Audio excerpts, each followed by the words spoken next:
પ્રાંતિજમાં 14 ફેબ્રુઆરીની રાત્રે ભોયવાડા મોટા માઢ વિસ્તારમાં પૈસાની લેતી દેતી મામલે વિધર્મીઓએ તીક્ષ્ણ હથિયારો વડે જીવલેણ હુમલો કરી રાજુભાઈ કાંતિભાઈ રાઠોડ ભોયની નિર્મમ હત્યા કરતા સમાજમાં તેના ઘેરા પ્રત્યાઘાત પડ્યા છે.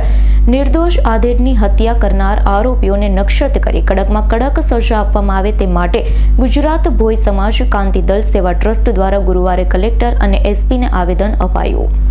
પ્રાંતિજમાં 14 ફેબ્રુઆરીની રાત્રે ભોયવાડા મોટા માઢ વિસ્તારમાં પૈસાની લેતી દેતી મામલે વિધર્મીઓએ તીક્ષ્ણ હથિયારો વડે જીવલેણ હુમલો કરી રાજુભાઈ કાંતિભાઈ રાઠોડ ભોયની નિર્મમ હત્યા કરતા સમાજમાં તેના ઘેરા પ્રત્યાઘાત પડ્યા છે.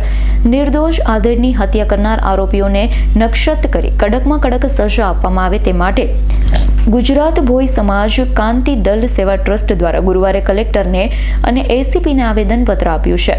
મૃતકના પરિવારને ન્યાય મળે તેની માંગણી કરી હતી. ગુજરાત ભોય સમાજ કાંતિલ સેવા ટ્રસ્ટના પ્રમુખ જયંતિભાઈ કડિયા, પ્રભારી નવીનચંદ્ર પીભોય મોડાસા, ઉપપ્રમુખ જયેશભાઈ ભોય, સંજયભાઈ મેઘા, મોડાસા ભોય સમાજના દિનેશભાઈ ભોય, મોડાસા પાલિકાના કોર્પોરેટર હરેશભાઈ ભોયે કલેક્ટર કચેરીએ મૌન રેલી કાઢી આવેદનપત્ર આપ્યું હતું. જણાવ્યું હતું કે પ્રાંતિજમાં ભોયવાસ મોટા માઢ વિસ્તારમાં 3000ની લેવડ દેવડના મામલે 30 કરતાં વધુના વિધર્મીઓના ટોળાએ રાજુભાઈ કાંતિભાઈ રાઠોડ ભોયની નિર્મમ હત્યા કરી ટોળું ધમકી આપીને કહી રહ્યું હતું, આ વિસ્તારનો કોઈ માણસ અમારી પાસે પડશે તો તેને હાલ રાજુભાઈના હાલ થયા છે તેવા હાલ કરીશું તેમ કહી ભાગી છૂટ્યું હતું.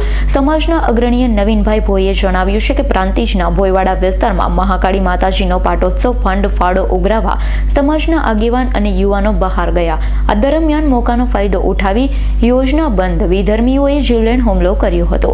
જયદીપ ભાટિયાનો રિપોર્ટ, S9 ન્યૂઝ, અરવલ્લી.